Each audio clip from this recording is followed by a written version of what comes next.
Ham is the hind leg of a pig. You can buy it raw or roast it yourself, or you can buy it already cured and smoked. You can buy your ham boneless or with the bone still intact. Bone-in ham has more flavor because processing doesn't disturb the natural muscle, fat, and bones. Thousands of hams arrive at the factory, fresh from the slaughterhouse. The factory's automated sorting system weighs each ham, then knocks it into the designated vat. By grouping hams of similar size together, the factory can better control the quality of the curing and cooking process. Each vat empties into a tumbler. The machine spins the hams for about 5 minutes, loosening the skin from the meat. Tumbling makes this next step easier. Using specialized trimming tools, workers cut off the skin.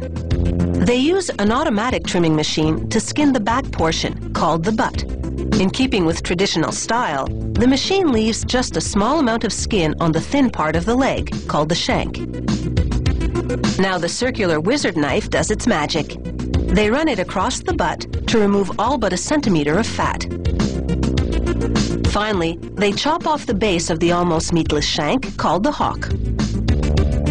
Other workers prepare the curing solution: water, sugar, salt, and other ingredients that are a company secret. This recipe produces that trademark ham flavor and pink color. Without it, the meat would come out tasting like a pork roast. Pipes feed the solution to an injection machine that's equipped with 138 needles. As the hams pass underneath, the needles inject curing solution. This ensures the cure penetrates thoroughly and evenly. All that piercing also tenderizes the meat.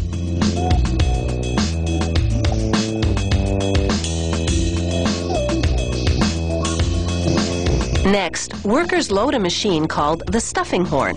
Like a cannon, it fires each ham into a heat-resistant cotton net. Workers close each one with an aluminum clip, then cut off the excess.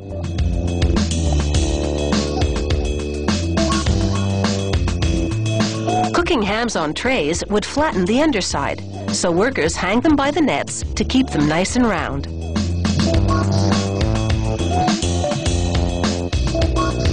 They move the cooking racks into a food processing oven, the industrial equivalent of a traditional smokehouse.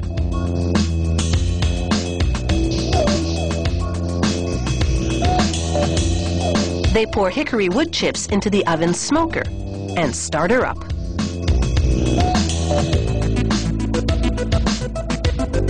For the next 12 hours, the hams slow cook at temperatures ranging between 65 and 82 degrees Celsius. This tenderizes the meat and gives the smoke ample time to seep in. After cooking, workers shower the hams in cold water for 10 minutes. This rinses away drippings falling from higher hams onto lower ones. Then it's onto the chill area, where over the next 36 hours, the hams cool to -2 degrees Celsius. The nets come off and packaging begins.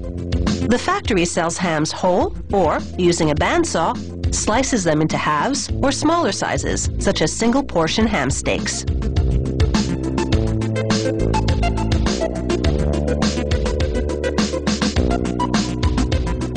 Workers position a soft plastic pad over the bone, then bag the ham in plastic. The pad prevents the bone's sharp edges from ripping the package and destroying the airtight seal.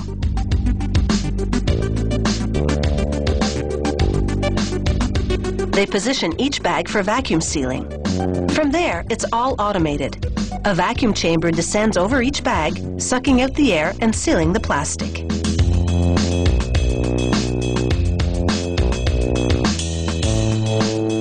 A robotic arm transfers the vacuum-sealed ham to a conveyor belt, leading to a hot water bath.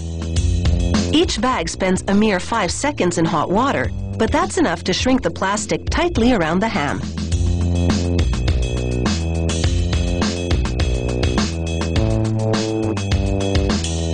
Refrigerated, the ham stays fresh in its airtight package for 3 months.